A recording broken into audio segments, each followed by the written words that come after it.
पूर्वी शेका पक्षाचे नेते आणि नामवंत उद्योजक तसेच सध्या भाजपमध्ये कार्यरत असलेले पनवेल महापालिकेचे माजी नगराध्यक्ष जयंत म्हात्रे हे ईडीच्या कारवाईमुळे पुन्हा एकदा चर्चेत आलेले आहे.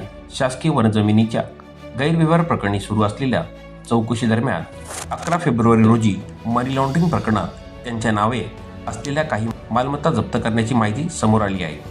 या कारवाईमुळे राजकीय वर्तुळात खळबळ उडाल्याने भाजप नेते म्हणून त्यांचे नाव पुन्हा एकदा चर्चेच्या केंद्रस्थानी आहे. या दरम्यान श्री रामचेट ठाकूर सामाजिक विकास मंडळ पनवेल आणि रायगड जिल्हा कबड्डी असोसिएशन यांच्या संयुक्त विद्यमानाने 20 ते 22 फेब्रुवारी दरम्यान होणाऱ्या रायगड जिल्हा स्तरीय कबड्डी निवड चाचणी स्पर्धेच्या पार्श्वभूमीवर 12 फेब्रुवारी रोजी उल्वे रोड येथील रामचेट ठाकूर पब्लिक स्कूलमध्ये पत्रकार परिषद आयोजित करण्यात आली होती. या परिषदेला लोकनेते तथा माजी खासदार रामचेट ठाकूर अध्यक्षस्थानी होते.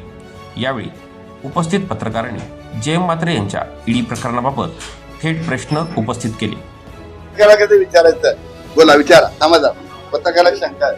जयंत म्हात्रे अनेक दैनिक वार्ते असाल आणि माध्यमातून पाहिलं असाल, आज भाजप पक्ष शेट्टीमध्ये जयंत म्हात्रे यांचं नाव उल्लेखलं जातं. अनेक चर्चा, अनेक विषयांना धरून निवडणुकीमध्ये त्यांचं सहकार्य मिळालेलं आहे त्याची भावना आहे. आज ईडीच्या चौकशीमध्ये जयंत म्हात्रे यांचं नाव आहे. भाजप पक्ष श्रेष्ठी म्हणून आज ते आपल्या सोबत आहेत, आज आपल्या व्यासपीठावर आहेत, पत्रकारांच्या सोबत आहेत. कशा पद्धतीने या गोष्टींचा खुलासा करत असाल? एक गोष्ट अशी आहे की जयंत म्हात्रे आणि आम्ही पहिल्यापासूनचे दोस्त आहोत. राजकारणामध्ये मधल्या कालावधीमध्ये आम्ही थोडे वेगळे होतो, पण एक 6-7 महिन्यापूर्वी, वर्षभरापूर्वी ते आता भाजपमध्ये आलेले आहेत. भाजपचं चांगलं काम चालतात. आता आमची जोडी स्कूटरवर फिरताना पण पत्रकारांनी दाखवली.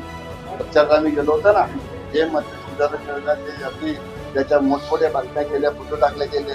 आम्ही एकत्र काम केलं. आधी करतोय. मगाशी आम्ही महापौर जे पनवेलचे आणि उपमहापौर त्यांना पदग्रहण जे आहे त्याकरता आम्ही महापालिकेच्या ऑफिसवर जाऊन हे पण पूर्ण आलोय. आमचं हे चालू आहे. त्यांच्या काही शंका होती पत्रकारांना, म्हणजे एखाद्या डिपार्टमेंटला, तर त्या डिपार्टमेंटकडनं काय पत्र आलं किंवा हे केलं त्याच्यातून तर ते होत राहणार, खुलासा देत राहणार.